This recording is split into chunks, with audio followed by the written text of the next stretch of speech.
Hey gamers, it's Kwing here, the one and only. Now you're reviewing with power. This time around, I'm joined by the missus, K-Wife. Say hello to all the good people. Hi, how is everyone? MySims Kingdom is drastically different from the last game. Indeed, but we'll go more into detail about that soon enough. This is the long-awaited of MySims Kingdom for GotGame.com. And this is review number 86. As with Legacy of Darkness, we will no longer be saying what segment you're watching. I assume most of you can read, so it's time for us to start this review.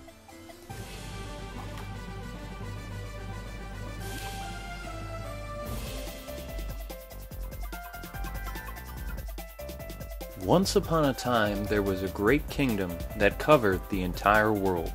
This kingdom was made of lots of different islands and all kinds of Sims. All the Sims were ruled by a kind and wise king, King Roland. To help protect his kingdom, the king asked the wizard to create special magic scepters. The king then gave the wands to the most loyal and brave Sims in the entire kingdom. With their magic scepters in hand, the order could do many wondrous things. They used their power for the good of the kingdom and made the Sims feel happy. However, the order has since collapsed and the kingdom has fallen into disarray and ruin. Much of King Roland's kingdom is not quite what it used to be. However, this is all about to change, as the player shall answer the call the people desperately need.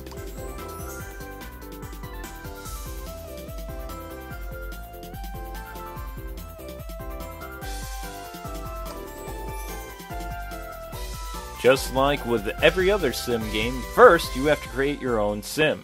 Make him or her the way that you want to. Although you are limited this time around. Yeah, you are. In the last game, there was way more customization with the hair, eyes, and clothes. Heck, I even made myself look like a young Mr. Rogers at the beginning of the last game, and then somehow turned him into a deranged mob boss. Anyway, but since this game is supposed to take place in a kingdom, your look is supposed to feel very dated.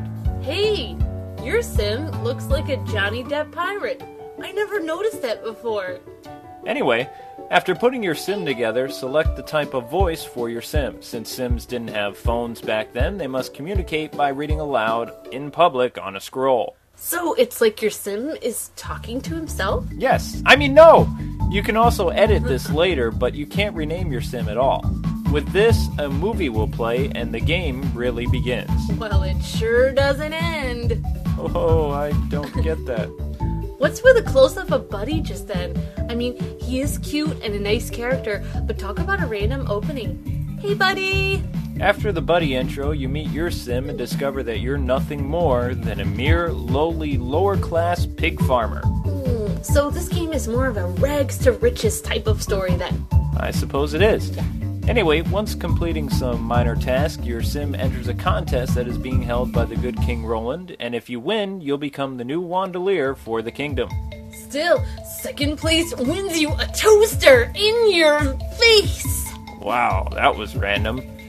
Your task is to fix and create new stuff for the kingdom, although it's not as much fun as you may think. MySims Kingdom appears to be much larger than the last game, but it's only because it has a lot of different islands. So it's time to set sail for fun and repair the kingdom one island at a time. This game is more of a kiddie adventure game, more along the lines of Animal Crossing on a boat, than a Sims game. Still, players do have to perform tasks for other Sims like MySims. This time, however, the task can either be kindergarten-friendly or more confusing than the DMV. Yikes, that is hard. DMV, scary. MySims Kingdom missions are so much more boring than the last game, too. Agreed. The controls haven't really changed much from last year's MySims game. Which is a good thing. You're still going to need to point at the screen using your Wiimote, and most actions are still done either by shaking the Wiimote or pressing the A button. Pulling and shaking objects is the same with the last game. Players still have full control over the camera with the command cross too. New to this game is the ability to jump by pressing Z. Looks more like skipping to me. Building is still the same, except this time you have full control over the camera and you can have your sim more involved with the building process as opposed to before. So that's an added improvement over the last game. Gameplay-wise, this game is very responsive and at times can be a lot of fun, although you are limited to what you can create. Other than that, this game's controls and gameplay are fantastic. So EA, you did a good job in my opinion, at least on the feel of this game. Remember how MySims was all about the creative design of the player? Don't you mean the creative design of K-Wife? My buildings look like a 4-year-old made them. How come we didn't do a retrospective of any of my buildings?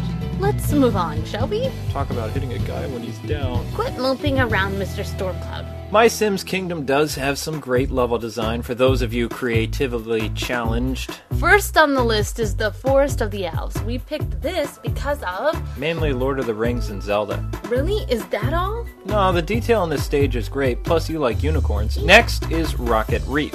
Remember the arcade guy and mad scientist Sims? Well, they've tricked out this island with all kinds of bizarre stuff. I liked how the little lights in the pathways gave this level a futuristic feel to it. Last and best of all is Spokane. You really like this stage, don't you? Oh yeah, it has the most detail and design out of any other island. Plus, it's the biggest, and biggest is always the best. Okay, well, I do like the fog and the creepy atmosphere of this world. The zombie swamp was cute, too. What? How can a swamp be cute? Everything in this game is cute. It has to appeal to us girl gamers, you know. Says who? How many girls watched your MySims review on YouTube? 49%? See? I don't think that really proves anything. Yes, it does. The music is a lot more rocky and techno, unlike the last MySims game, which was more laid back and jazzy like most Sims games usually are. I do have to say that the music is okay, but all the Sims voices are so annoying. Gabadoo, Nazi, Argib. How long can you listen to that? Sorry, I have no witty comeback in regards to that. Since all this stuff is about fairy tales, the sound effects has more nature feel to it, and the music fits to that style. But there are a lot of modern influences in this game's sound and music.